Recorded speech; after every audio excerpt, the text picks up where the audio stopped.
আপনাকে শুরুতে যে কথাটা বলতে চাচ্ছি, আপনি এর মধ্যে জানেন যে আমাদের নতুন সরকার এসেছেন, তো এটা আপনি আগেই জানতেন।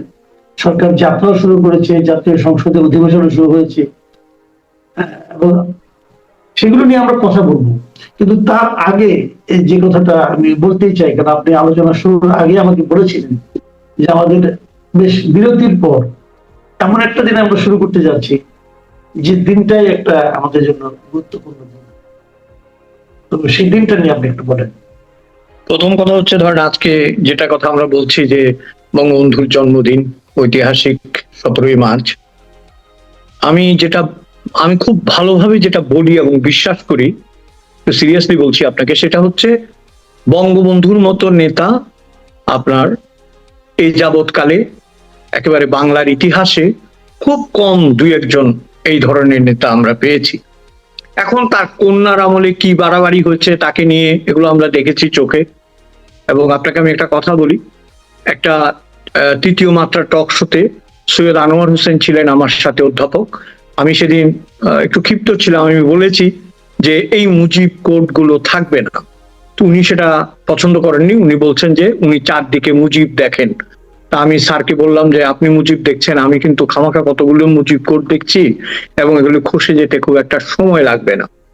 আজকের বাস্তবতায় মুজিব কোড খুলে গেছে, আজকের বাস্তবতায় আপনার মুজিব কর্নার চলে গেছে, অসমাপ্ত আত্মজীবনী হারিয়ে গেছে, সব হারিয়ে গেছে। এবং হারিয়ে গিয়ে যেটা ভেসে উঠেছে সেটাই কিন্তু আসল মুজিব। আমি যে কথাটা আপনাকে বলতে চাচ্ছি, সমস্ত এই যে বুদবুদের ফেনা, আপনি যখন দুধ গরম করেন, আমাদের মা বোনেরা বা আমাদের গিন্নিরা যখন দুধ গরম করে, যখন উনানে দেয়, দেখবেন টকবক টকবক করে ফুটছে, বোঝা যায় না কতটা স্বর হবে। যখন স্থির হয়ে যায় তখন বোঝা যায় কতটা পুরুষ স্বর, কতটা স্তরের স্বর পড়েছে। ঠিক তেমনি এখন যখন ক্ষমতা নেই, আস্ফালন নেই, এবং আপনার মনে আছে রবীন্দ্রনাথের ওই গানটার কথা আমি বলতাম, তোমার কথা হেতা কেহ তো বলে না, করে শুধু মিছে কোলাহল। সে কোলাহলের বাইরে এসে যখন আজকে বঙ্গবন্ধু দাঁড়িয়েছে, আজকের বঙ্গবন্ধুটা কিন্তু হৃদয়ের বঙ্গবন্ধু। মানুষের people keep in their heart, যারা তাকে হৃদয়ে রেখেছে। তিনি আজকে, আমি সংক্ষেপ করে একটা কথা বলি, বহু বছর আগে এক্স রে এক্সিবিশন হচ্ছিল, বুঝছেন তো, এক ইংরেজ পোলা, ইয়াং পোলা, তো ওটা যেটাই দেখতেছে ছবি, হাড্ডির ছবি তো সব, খালি বলে কি oh my god shows heart shows heart. একটা চাইনিজ বৃদ্ধ লোকও তার পাশে দাঁড়িয়ে এক্সিবিশনটা দেখছিল। তো চাইনিজ লোকটা কতক্ষণ পরে ওই ছেলেটার মাথায় হাত রেখে বলে, young man, no photos can shows the heart, you only seeing the bones. তুমি হাড় গুলো দেখতেছো, হৃদয় দেখানোর মতো কোনো এক্সরে আবিষ্কার হয়নি। আজকে সেই হৃদয় এক যন্ত্রে আমরা বঙ্গবন্ধু শেখ মুজিবকে স্মরণ করছি, এটাই তার প্রাপ্য। জি, আপনার কথা একদমই মানে সত্য, যে আমরা মাঝে মাঝে এর আগে আমরা দেখেছি অনেক সময় আলোচনা হতে, যে আমরা যখন আওয়ামী লীগ যখন ক্ষমতায় ছিল গত 15 বছর 17 বছরের মতো, আমরা দেখেছি যে 10 জনের মধ্যে আপনি যদি 10 জনকে জিজ্ঞাসা করতে দেখবেন 10 জনই আওয়ামী লীগ। কিন্তু আমরা এটা দেখেছি যে আমি মাঝে মাঝে ভাবতাম, অনেকে আমাকে বলতো যে আসলে কি 75-এ বঙ্গবন্ধুর মৃত্যুর পর ওনাকে ভালোবাসে এমন লোক খুঁজে পাওয়া যায়নি, প্রকাশ্যে ছিল না। যে ওটা আসলে অনেক অবিশ্বাস্য মনে হয় যে এত লোক এখন সবাই আওয়ামী লীগ করে, এরা তো কোথায় ছিল, কোথায় যে ছিল, এটা আমরা 24-এর 5 আগস্টের পরে টের পেলাম। পেয়ে গেছেন আপনি, সেটাই সেটাই আমি যেটা পরিষ্কার করে বলি, বঙ্গবন্ধু শেখ মুজিবের জন্য এখন তো আর আওয়ামী লীগের প্রয়োজন নেই, কোন দলের প্রয়োজন নেই। আমি আপনাকে একটা কথা বলি, উনি কিন্তু, উনাকে যত আঘাত করবে তত উনি ফিরে আসবে, কারণ ইতিহাস তো তাকে ছাড়া হবে না। হ্যাঁ, আমরা আজকে জন্মদিনে তার আত্মার মাগফিরাত কামনা করি, তারকে শুভেচ্ছা জানাই। এবং আমি মনে করি যে বাঙালি যেদিন সত্যিকার অর্থে নিজের ইতিহাস বুঝতে শিখবে, সেই দিন থেকে বঙ্গবন্ধুকে নিয়ে আর তর্ক করবে না, আমার মনে হয়। জি, যাই হোক, এখন আমরা একটা নতুন বাস্তবতার মধ্যে আছি। বিএনপি তার যাত্রা শুরু করেছে এবং তার সংসদীয় যাত্রা বলতে পারি আমরা। সংসদের এই কয়েকদিনের ঘটনা নিশ্চয়ই আপনি বিভিন্ন সময় মিডিয়াতে দেখেছেন কেমন লাগছে আপনার এই সংসদের ঘটনাবলী? দেখুন, প্রথমে আমি বলি কি, আমাদের যে 1.5 বছরের যে জঞ্জালটা বা যে জগদ্দল পাথরটা বুকের উপর চেপে ছিল, এই যে একটু আগে আপনি আনিস আলমগীরের কথা বললেন না, আনিস আলমগীর বেরিয়ে বলেছে যে এই লোক যে কত শয়তান, ডক্টর ইউনূসের কথা বলছে, এটা শেখ হাসিনাই আগে টের পেয়েছিলেন, এটা বলেছেন দেখলাম। তো আপনার এই জন্যই হয়তো শেখ হাসিনা বলছে যে নিয়ে গিয়ে চুবিয়ে আনো কিন্তু মেরে ফেলো না, এগুলি বলছে। আমি মনে করি কি জানেন, আমি একটু প্রথমে অভিনন্দন জানাই নতুন সংসদ এবং ইয়েকে, আমাদের নতুন প্রধানমন্ত্রীকে। একটা রিলিফ হয়েছে মানুষের। আমি সাধারণ মানুষের সাথে, যাদের সাথে আমার কথা হয়েছে, বিশেষ করে ধরেন যারা ভয়ে ছিল, যারা প্রগতিশীল সংখ্যাগুরু, যারা সংখ্যালঘু, যারা নানা কারণে প্রেসারে ছিল, তারা কিন্তু একটা প্রেসার মুক্ত হয়েছে। তারা বলছে যে আমরা কিন্তু ভালো মন্দ চাচ্ছি না, আমরা চাচ্ছি একটা সংসদীয় সরকার। এটাই তো আসলে শেখ হাসিনার দুর্বলতা না, এটা দিতে না পারার কারণেই তো আজকে তার এই উন্নতি হয়েছে। তিনি যদি সংসদীয় ব্যবস্থাকে মানতেন, ভোটকে মানতেন, পরাজয়কে স্বীকার করতেন, অথবা পরাজয়ের কাছাকাছি কোনো কিছু একটা স্বীকার করে নিজে জয়ী হতেন, সেটা তিনি করেননি। তো সেই দিক থেকে আমি এই সংসদকে অভিনন্দন জানাই। তবে দুঃখজনক হচ্ছে আপনার যেটা দেখলাম, জাতীয় সঙ্গীতের প্রতি শ্রদ্ধাশীল থাকার যে মনোভাব, দাঁড়িয়ে দেখুন, এখন একটা ব্যাপার আছে, আপনি দাঁড়িয়ে সম্মান জানাতে হবে এরকম কোনো কথা নেই, কিন্তু আমি ওই ধরনের রিজিড পার্সন না। কিন্তু প্রত্যেক জিনিসের একটা নর্ম আছে, প্রত্যেক জিনিসের একটা নর্ম আছে। আপনি আপনার সিনিয়র শিক্ষককে দেখলে দাঁড়ান কেন? আপনি তো দপ্তরিকে দেখলে দাঁড়ান না, তাই না? দপ্তরে হয়তো বয়সে আপনার চাইতে অনেক বড়, আপনি দাঁড়ান না। আপনি সিনিয়র একজন শিক্ষককে দেখলে দাঁড়ান। আপনি প্রফেসর আসলে, পৃথিবীর যে কোনো বিশ্ববিদ্যালয় হোক, আমরা তো এখানে পড়াশোনা করেছি, প্রফেসর আসলে সবাই দাঁড়ায়, এটা একটা নর্মস। ভেতর থেকে বলা হচ্ছে যে তুমি দাঁড়িয়ে যাও। এটার সাথে কতটা সম্মান জড়িত সেটা ব্যাপার নয়, ব্যাপারটা হচ্ছে আপনার পৃথিবীর এমন কোনো দেশ নেই, আপনি দেখেননি কোনো দেশে কোনো রাষ্ট্রপ্রধান বা সরকার প্রধান বসে জাতীয় সঙ্গীতে সেলুট দিয়েছে বা নিয়েছে। তার মানে কি, এটা একটা স্ট্যান্ডিং এভিয়েশন, মানে ইটস এ রেসপেক্ট। এখন তারা এই রেসপেক্টটা দেখাতে পারেনি, যারা এই সম্মানটুকু দেখাতে পারছে না, তাদের মনে দুটো ধান্দা আছে। একটা হচ্ছে তারা এই জাতীয় সঙ্গীতটি মানতে চাচ্ছে না, যেটি রবীন্দ্রনাথের জাতীয় সঙ্গীত, এবং তারা মানবে কি করে? এই জাতীয় সঙ্গীতের ভেতরে আছে যে কি স্নেহ কি ছায়া গো, আছে না, কি আচল বিছায়েছ বটের মূলে নদীর কুলে কুলে, এই স্নিগ্ধ বিষয়টাই তো এদের চরিত্রে নেই। আপনি খেয়াল করেন, আমি কাউকে হার্ট করতে চাচ্ছি না, যারা মানেনি তাদের মধ্যে এই স্নিগ্ধ বাংলার কোনো চেহারা আপনি পাবেন না, কোনো আপনার আচরণ আপনি পাবেন না, কোনো বৈশিষ্ট্য আপনি পাবেন না। অথচ অনেক রক্তের বিনিময়ে এই স্বাধীনতা এবং জাতীয় সঙ্গীতটি গৃহীত হয়েছিল। তো আমার কথা হচ্ছে, ধরেন জোর করে যদি কেউ সম্মান করতে না চায়, না করুক, কিন্তু আমরা যারা ভালোবাসি, আমাদের শেষ দম পর্যন্ত বাঙালি, আমরা আমাদের জাতীয় সঙ্গীতকে সম্মান করব। আবার ফিরে আসি কথায়, সংসদীয় ধরুন তর্ক বিতর্ক হবে, আলোচনা সমালোচনা হবে, আমরা সেগুলোর প্রত্যাশায় আছি। আমরা চাই না যে একতরফা কিছু হোক।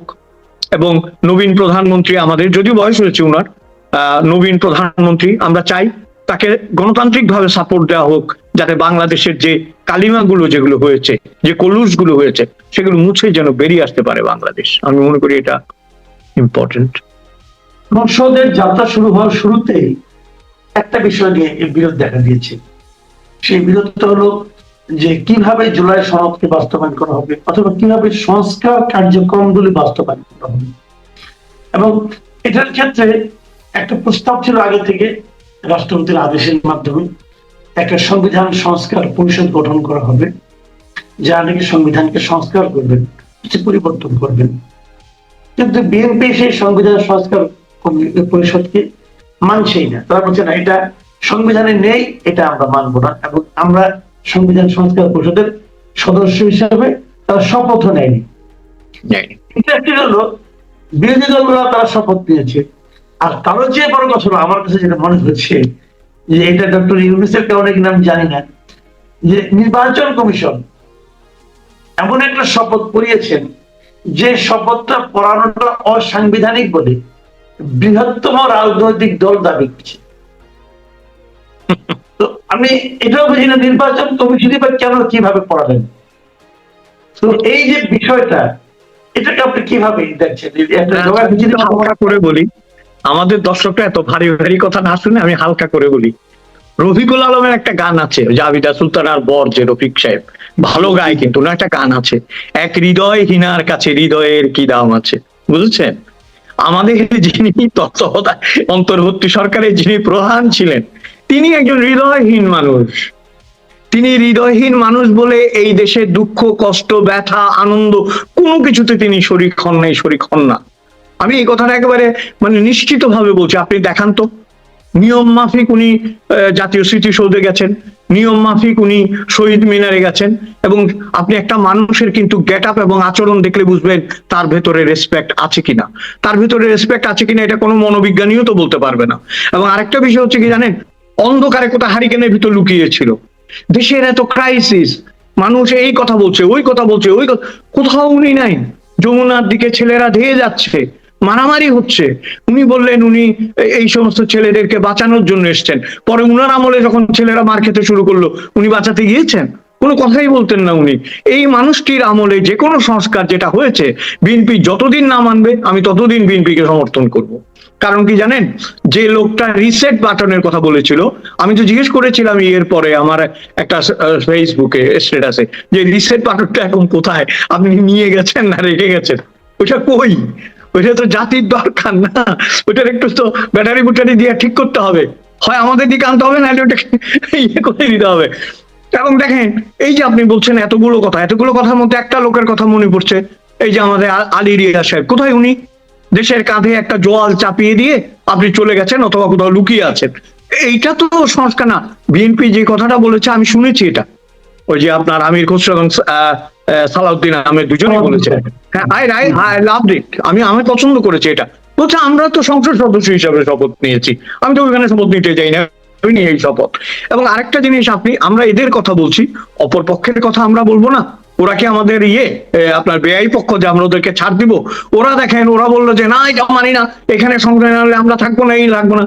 তারপরে যখন হিসাব করে দেখছে ভাই আমার এমপি তো যাবে, ছালাও যাবে, আমও যাবে, আমার টাকাও যাবে, পজিশনও যাবে, তখন গিয়া ঠিকই আবার সংসদ অধিবেশনে যোগ দিয়েছে, তাই না? সংসদ অধিবেশনে যোগ দেয়নি। এবং এখন দেখেন, আমরা অনেক কথা বলতে পারি না ভাই। পোশাকে ধর্ম, লেবাসে ধর্ম আর রিয়েল ধর্মের মধ্যে একটা তফাৎ আছে। আপনি রাজনীতি করতে এসেছেন, এখানে আপনাকে সত্য মিথ্যা লড়াইয়ে থাকতেই হবে, প্রয়োজনে মিথ্যা কথা বলতেই হবে। এই দিক থেকে আমি মহাভারতের একটা উদাহরণ আপনাকে বলি, সেখানে বলেই দিয়েছে, ভগবান নিজেই বলেছেন, কৃষ্ণ, যে 5 ক্ষেত্রে তুমি মিথ্যা কথা বলতে পারবে। হ্যাঁ, জীবন ধারণ একটা, এটা, এইখানে এদেরকেও বলে দিতে হবে ভাই এই 3টা ক্ষেত্রে আমরা মিথ্যা বলবো, আমাদেরকে মাইন্ড করেন না। হ্যাঁ, কাজেই আতর ছড়িয়ে আসলে হবে না, আতর ছড়িয়ে আসলে হবে না, আপনাকে পাথরও মারতে জানতে হবে, কারণ আপনি রাজনীতিতে এসেছেন। তো আমি যেটা এই বিষয়ে শেষ কথা বলতে চাই, সেটা হচ্ছে এই সংবিধান সংশোধনের প্রয়োজনের আগে আমার মনে হয় বিএনপি শক্ত হয়ে বসলে এবং জাতীয় রাজনৈতিক দলগুলো আবার মূল ধারায় ফিরে আসলে, এমনকি যদি হাসিনা মাইনাস করে আওয়ামী লীগ আসে বা যেভাবেই আওয়ামী লীগ আসে, সবাই মিলে আরেকটি গণভোট করা দরকার। সেখানে বলতে হবে যে এই সংবিধান সংশোধন আমরা মানি না। আমার মনে হয় এই দিনটি খুব দূরে নয়, একদিন এমন দিনও আসবে। কারণ আমরা 1.5 বছরের মধ্যে আমাদের আপা ভাইয়ারা চলে যাবে, এটা বুঝতে পারি নাই, কিন্তু আমরা বুঝতে পারিনি যে চলে যাবে আপারা। এত সুন্দর করে সেজে গুজে আপা কথা বলতেন, এবং লাস্টে আপা কি বললেন, আমি ওইটা দিকে খুব আমি তখন শ্রীলঙ্কায় ছিলাম, মাসুদ ভাই বলতেছে আমি কারো সেন্ট মার্টিনে রাত্রি যাপন নিষিদ্ধ করি নাই। আপনাকে রাত্রি যাপনের কথা কেউ বলছে? আপনি নিজে কেন ঘরে কলা খাই না বলতেছেন? সেন্ট মার্টিন মানুষ যেতে পারতেছে না, রাত্রে থাকবে কি থাকবে না ওইটা যারটা সে ডিসাইড করবে, তাই না?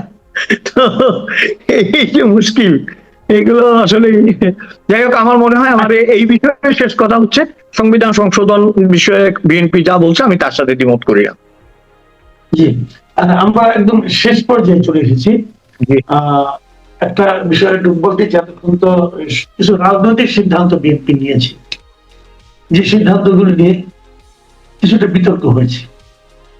যেমন ধরেন, তারা বিভিন্ন স্থানীয় সরকারে, বিভিন্ন সিটি কর্পোরেশনে এবং জেলা পরিষদে তারা যে প্রশাসক নিয়োগ করেছে, এবং সবগুলিতে 11টা সিটি কর্পোরেশনে এবং 42টা জেলা পরিষদের প্রশাসক নিয়োগ করেছে, তারা সবাই বিএনপি দলীয় লোক। তো এই প্রশাসক এই মুহূর্তে নিয়োগ করা কি জরুরি ছিল, অথবা তারা কি স্থানীয় সরকার নির্বাচনটা দ্রুত দিয়ে দিতে পারতো না? এবং যদি দিতে একটু সময়ও লাগে, সেখানে রাজনৈতিক লোকদেরকে, তার নিজের দলের লোকদেরকে প্রশাসনিক নিয়োগটা, এটা আপনি কিভাবে দেখবেন? আমি ছোট্ট একটা কথা বলি আপনাকে, আপনি কলা গাছের তলায় সারা রাত যদি ধ্যান করেন, তপস্যা করেন, আপনার কি বলে এটাকে সাধনা করেন, আপনি ওইখান থেকে তো আঙ্গুর ফল ঝরবে না, আপনি হতাশ হবেন। আমাদের দেশের রাজনৈতিক যে কালচার, বিএনপি কি তার বাইরের কিছু? এবং বিএনপির কাছে ধরেন, আমি আবার বলছি, এখন আমি সমালোচনা করতে চাচ্ছি না, কারণ একটা জায়গায় আসতে হবে তাদেরকে, কিন্তু ওই এখানে দুটো জিনিস আছে। একটা, তাদের পক্ষ হয়ে নয়, আমি বলছি তাদেরকে যদি এই প্রশাসনগুলো চালাতে হয় তাদের নিজেদের মানুষ লাগবে।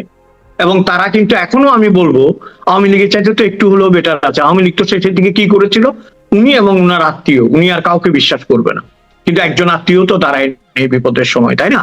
এখন যদি তৃণমূল থেকে লোক এনে বিএনপি ওখানে দেয়, আমি জানি না কাদের দিয়েছে, অতটা অবজারভেশন আমার নেই, যদি দেয় তাহলে খারাপ না তো। ওই লোকগুলো নিজের কারণেই ওই জিনিসটাকে ধরে রাখবে এবং দলকে ধরে রাখবে, সেই জায়গাটা আমি খারাপ মনে করছি না। তবে আপনি যেটা বলছেন, এইটা ফেয়ার ডেমোক্রেসি যেটাকে আমরা বলি, যেটা তারেক সাহেব লন্ডনে থেকে দেখে এসেছেন, ওই ফেয়ার ডেমোক্রেসি করতে হলে তিনটা জিনিস করতে হবে। একটা হচ্ছে তাদেরকে গণতান্ত্রিক প্রক্রিয়ায় নিজের দলের ভেতর থেকে মানুষ নির্বাচন করতে হবে। দুই, তারা যদি চায় যে ফেয়ার হয়, সবকিছু সুন্দর এবং গোছানো হয়, তাহলে অন্য জায়গা থেকেও তারা মানুষ নিতে হবে, এটা খালি এক দলের মানুষ নিয়ে তো হবে না।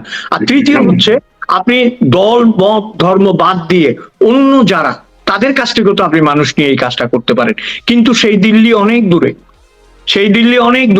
অনেক দূরে এই কারণে, এটা উনারা দায়ী না, কিন্তু বর্তমান সরকার দায়ী না, দায়ী আগের সরকারগুলো এবং তারও আগের সরকারগুলো এবং এই ইমিডিয়েট চলে যাওয়া সরকার।